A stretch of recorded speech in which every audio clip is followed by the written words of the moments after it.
In this video, I'm going to take a look at some of the biggest lessons that being a CEO of an EVE Online corporation taught me. Some directly related to the running of a corp, some that just opened my eyes to different ways of playing EVE, and some that reach beyond EVE completely and change my perspective in the real world. EVE is complicated. If you've ever played it, you probably didn't need me to tell you that, but EVE is actually complicated in ways that almost everyone playing will never fully understand and experience. Someone who lives and breathes the intricacies of wormhole space may never know the breadth of experience available in Pochven. Someone who specializes in market trading may never fully grasp the thrill of commanding a fleet. Everything we do in EVE is wrought with complexity, but it's the things we don't do that almost always eclipse that completely.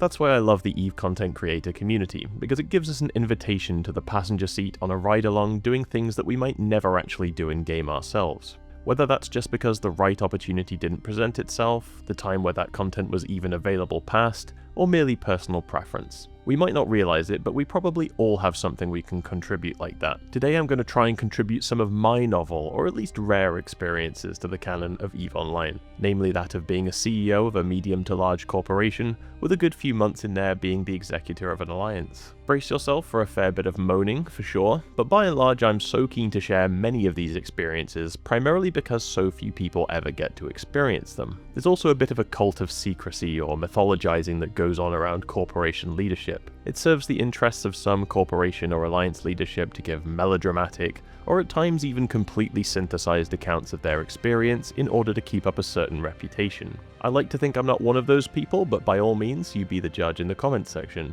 I hope this both serves to give everyone in EVE, no matter the playstyle, a taste of what being in leadership of a corporation or alliance is like, and maybe save some aspiring or current CEOs from repeating some of the mistakes I made along the way.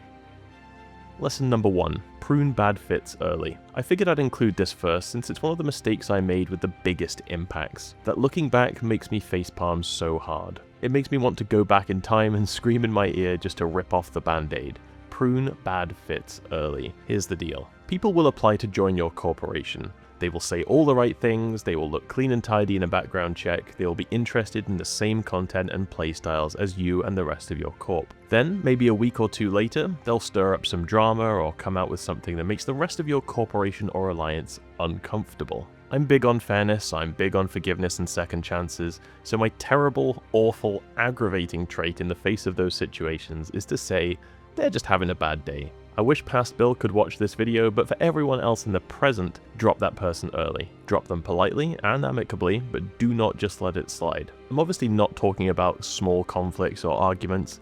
I don't think a good corp is just an echo chamber either, but you probably have a set of rules for your corporation. If you don't, then you should have. If someone breaks those rules within the first couple of weeks, they need to go. I'm on a 100% success rate of the people that I don't let go in times like that, just getting worse and worse rather than any better.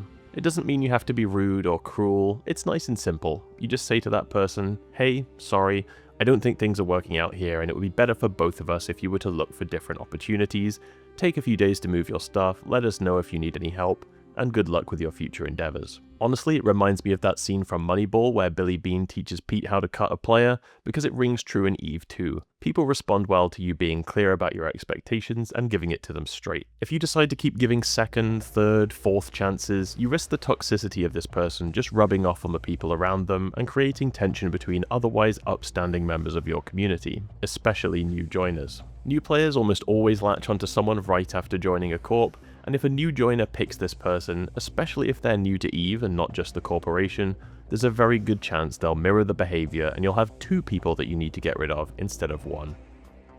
Lesson number 2. Get a third-party HR platform. I'm pretty excited to talk about third-party HR platforms because I think there's a really big gap in understanding about how and why corporations use these tools. Pretty much every month there's some kind of post in the EVE community that laments the popularization of these tools. I've certainly come across plenty of applicants whose hackles are raised the second you mention adding their EVE Online account details to an HR platform. So, for some quick myth busting, first up, I don't get to see your EVE Online password. I know that's probably super obvious to a lot of you, but that's something I hear way too often. I don't want to sound too harsh because not everyone is that technical minded at the end of the day, but signing in with EVE uses an industry standard called Open Authorization. You know when you use that login with Google button when you sign into some recipes app or Reddit or maybe to buy cinema tickets? Obviously you are not giving them your Google password. I don't get to see your credit card details, real name, even your EVE username isn't available to me. You can really easily see all the information you're giving access to the first time you sign into a service with EVE, and you get a detailed breakdown of all the data anyone could possibly request by visiting the ESI webpage. What I do get is a pretty detailed overview of the skills you have, your general playstyle and activities, and yes, your EVE mails. The idea of your corporation snooping on your communications is probably one of the biggest points of friction I hear from people. I'll be honest though, in my experience, that friction comes from a guilty conscience. I loathe the nothing to hide, nothing to fear logic in the real world, but this is a video game in what is frankly a dystopian setting full of cutthroat capitalism, theological authoritarianism, and incredibly powerful addictive soft drink companies, so absolutely nothing like anything happening in the real world, of course. We're all playing our part in this grimdark universe, so that's how I make peace with it personally. Practically, the reason corporations want access to your EVE mails is because that's where you get warnings from FC staff and GMs when you're caught breaking the rules, and that's something that it's very much in a corporation's interest to know about. Beyond that, nobody really cares. If there were a way to see that kind of information without access to the EVE mails, I'd honestly be comfortable removing that scope from the API. It also gives corp members the vital ability to self-serve a lot of administrative functions. Requesting SRP, joining special interest groups with requirements, getting secure access to comms like Mumble, TeamSpeak, or Discord. It would be an absolute nightmare to run a corp without one of these tools. Genuinely, if you had any more than 10 people in your corporation, just keeping up with the back-end tasks that these systems automate would dominate your entire EVE Online experience. Thankfully, this was a lesson I learned pretty early on, so I've used both Seat and Alliance Auth in many different iterations and configurations over the last few years. If you're in a corp and you don't use one of these yet, track down the member of your corporation with the longest socks and ask them to set it up for you. Lesson 3. You don't have to fleet command. This one's kind of personal, it's an insecurity of mine, but it's one I'm sure a lot of aspiring corporation leaders either experience now or are worried about. You don't have to be a fleet commander. If you enjoy fleet commanding and you're good at fleet commanding, then great, but if that applies to you, you need to be very, very careful not to burn out. Fleet commanders and CEOs are both in a position where burnout happens easily and often if you don't manage your game fatigue carefully. Combine these things together and you can be doing a lot more harm to your community than good. The skills required to be a good CEO and a good fleet commander aren't mutually exclusive, but they also don't really overlap. Someone who excels at one will not by default be good at the other. I would even argue that they are in most cases predisposed to be bad at the other. Here's how I learned this lesson. A couple of years ago now, back when my corporation lived in LowSec, we got involved in a 6-month-long conflict with one of the larger powers in that space. It was grindy, it was tiring, it was expensive. Fight after fight, we had to run away with our tail between our legs in the name of strategic withdrawal and tactical decision making. The worry I had at the time was that we were one big loss away from just losing the entire war, financially and from a morale perspective. What I didn't realize is that my extremely conservative fleet commanding was gradually eroding and chipping away at morale to a point that far exceeded the damage that a major loss would do. Not only had it drained morale though, it also clearly frustrated my more adventurous fleet commanders. So later on in that war there was a pretty big fight on the schedule, we had some structure timers, but I also had a board game night with some friends planned. I needed the time away from the game to avoid burning out, and the structures needed defending, so it was naturally going to have to fall on someone else to command that fleet. The fleet commander for that fleet made decisions in my absence I would have never made. He made plenty of tactical misjudgments and logistical slip-ups too, but you know what? There are still people in my corp today who cite that fight as the most fun they've had playing EVE. It wasn't just that I was not very good at commanding fleets, which is true, but also that my exposure to the diplomatic and financial side of the Alliance actively biased me in ways that just multiplied my ineptitude. I remember saying to the fleet commander when I got back home to pore over the battle report, "You did the absolute opposite of what I would have done, which is why it's good that I wasn't there." So if that's something that's been holding you back from getting involved in corp leadership, the worry that you'll suddenly become responsible for leading the corporation or alliance's fleets, worry not. It's absolutely acceptable, perhaps even preferable, that you don't. With that in mind though, it's probably another lesson in and of itself, but since it's brief, I'll include it at the end of this one. Keep your content creators, and by that I mean fleet commanders, happy. Remember that fleet commanders are the people your corp's members are going to spend most of their time with. Be the most familiar with their communication style and voice, and probably the one who brings them the most tangible fun. Don't underestimate the influence a fleet commander has on your corporation. It's super important to drop any toxic ones and elevate the good ones, because they will have a faster and more profound impact on the attitude of your members than anyone else. Lesson number 4. Delegate. especially recruitment. I should really have titled this lesson, "Don't whine about having too much to do if you won't let other people help you," but that's a bit too much of a mouthful. It's true though, and kind of a different thing.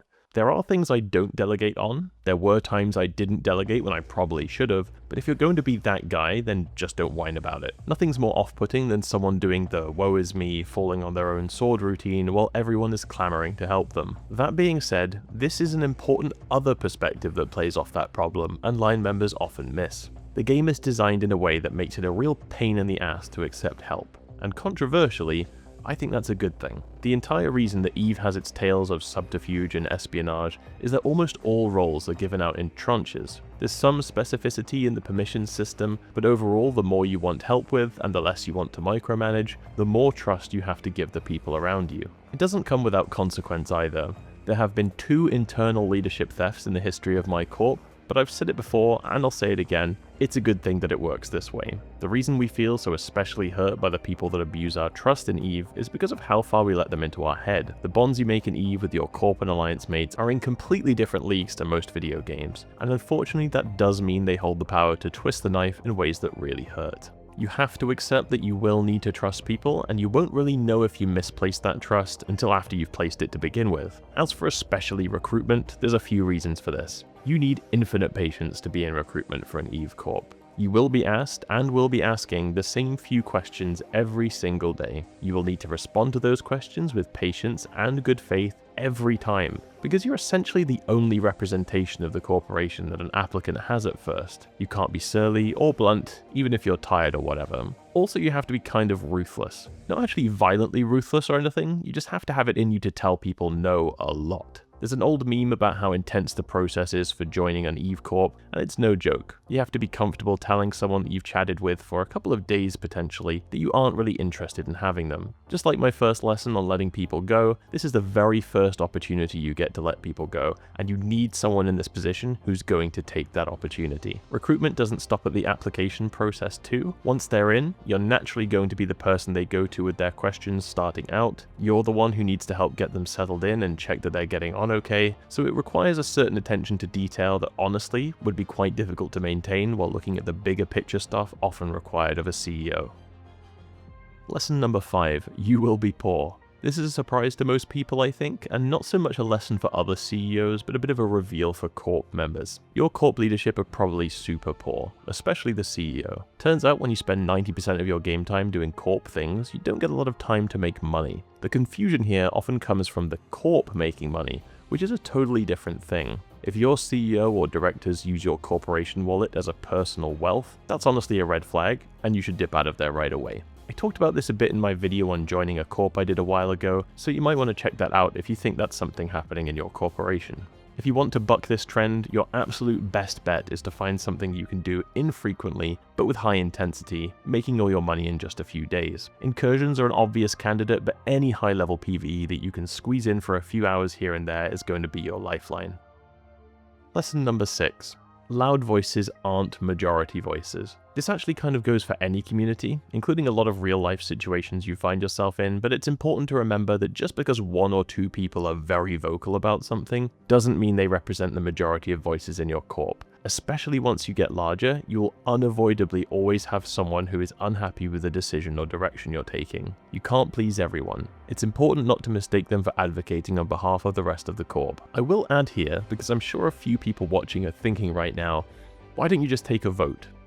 You know how I mentioned we're in the grimdark timeline? Yeah, don't take votes in your corporation. I learned this the hard way too, unfortunately. It's far more productive in my experience to stay grounded and in constant communication with members of your corp to get a feel for their concerns, their position on important matters, and just let that guide your decision making. They trust you for a reason, and if they didn't trust you, they wouldn't be in the corp. The entire reason this works in EVE and yet would be called a dictatorship in real life is that in EVE you can just leave and pretty much go anywhere, swear your loyalty to anyone, and pick your own destiny. In real life, you can't. Holding a vote in your corporation usually has one of 3 outcomes. It confirms something you already knew and wastes everyone's time. It completely contradicts something you thought you knew, which means you probably are not a very good CEO who doesn't know their corp members very well, or it splits the corporation down the middle and you end up with a tyranny of the majority. Nothing polarizes people quite like a 52% versus 48% result. Trust me on that, I'm British. Sure, if you want to hold a vote over inconsequential things, that's another matter, but for important stuff, have open-ended discussions that don't boil down to a multiple-choice ballot, and make your decisions with confidence. Lesson number 7.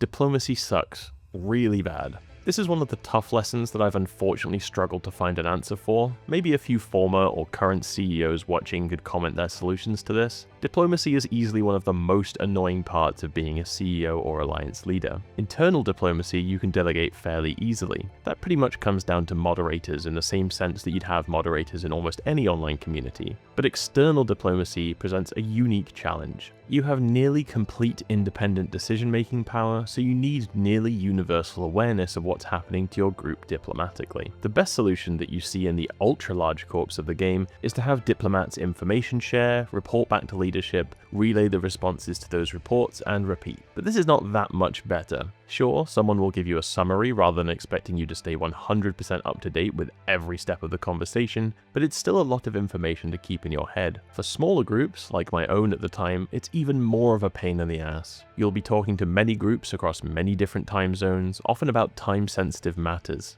You will have to make commitments that you will never be fully certain about being able to uphold, and you'll have to make compromises that at times really don't feel fair or deserved. Luckily, if you're the CEO of a corp within a larger alliance and you have no aspirations to get involved in that alliance's running, you don't really have to worry about this. But if you do want to get involved in alliance leadership, or you run an independent corporation, this will come up at some point and you better be ready for it. Lesson number 8. You need experience first. This is going to be patently obvious to anyone who's played for a while, but this is the kind of video I know is going to appeal to someone brand new playing the game who's heard about all the possible options you have in a sandbox MMO like EVE Online. So short and sweet, you need experience of this game before you become a CEO. If possible, you need experience in corporation leadership structures before you become a CEO too. That could be officer, recruiter, director. The more experience the better, but do not try to start a corp as the first thing you do in EVE Online. For better or for worse, there are a lot of aspects of the way corps are run that have been iterated on over decades now. You might come up with a new approach, sure, I won't discount that, but if you go in blind to the way that other corporations handle some of the common day-to-day running of a community like that, you will find yourself at a significant disadvantage, reinventing the wheel over and over again. Lesson number 9. Being visible. This lesson seems simple, but has unfortunately been the downfall of many corporations in the past, and will surely be the downfall of many corporations in the future. It's super important as the CEO or leader of an alliance that you remain visible. Crucially, this does not mean that you need to be playing the game 18 hours a day, flooding Z-Killboard, or making the most money or anything like that. It's just about being visible in your community. You can be playing other games, or playing nothing at all. You need to put in the conscious effort to be active. That doesn't mean responsive either. Being responsive is the absolute bare minimum. But if you do the bare minimum for a few months, you should not be surprised that that comes back to bite you. You need to be actively talking with the people in your corp, participating in conversations, however your corp normally communicate. Whether that's in comms, in-game, or in Discord, you just need to be around. It doesn't matter how much work you're doing in the background that keeps the wheels of the corp spinning, if people don't see you around, they'll presume you're not around. And bad things happen in corps where leadership never seems to be around. Nothing kills a corp faster than the leadership being asleep at the wheel. Keep that in mind about yourself too. It's important to be self-aware enough to occasionally ask, am I present and active enough to still be CEO? Same goes for directors, officers, recruiters, anyone in any position of corporation leadership. If you can't give the time or effort to the role, hand it off to someone else. Lesson number 10. Have a purpose. Maybe. If you do a Google search on how to run a corporation in EVE Online, one thing you'll come across a lot is the idea that every corporation needs a goal. I have to admit this stressed me out a lot at the time when I first searched this, because I think it would be really difficult to put into words what the goal for my corporation is. 2 years later, I'm still worried about it, but in that 2 years we've only gotten bigger, better, richer, and more experienced. So I felt like including this lesson to add a bit of a caveat to that common piece of advice. Yes, have a goal, but don't take that too literally or interpret it too mechanically. My corporation has definitely had a few different in-game goals over the years. It wasn't so long ago that I was really reticent to get a Fortizar for the increased cost and heat it would attract. Now we have a Keepstar and we take it for granted. But those goals were mostly short-term, and they came and went depending on the context of what was going on around us. I came to the realization instead that our corporation's goal was probably much more simple than that. to foster a welcoming and accepting community that people could rely on for a stable social circle. Admittedly, I think my corp is towards the upper limit in size for where you can actually achieve that. Beyond a certain point, cliques will invariably form with their own specific goals that are much less in your control, or perhaps hard to even deduce from the outside. Bonus lesson. EVE is a hobby, not a game. 10 is a nice number, so this is 10 lessons and a bonus lesson, not 11 lessons. That's my hill and I'll die on it. But this is something that I think we could all take something from, no matter whether you've got 20 years in this game or 20 minutes. EVE isn't so much a game as it is a hobby, and being a CEO taught me this better than anything. My time in game is absolutely minuscule compared to what it was 2 or 3 years ago. There was a year where I did like 4,000 hours, and that was maybe a little too much. These days I'm probably actually in EVE Online for a few hours a week at most, but I easily spend at least a dozen hours doing EVE Online related things without the client even open.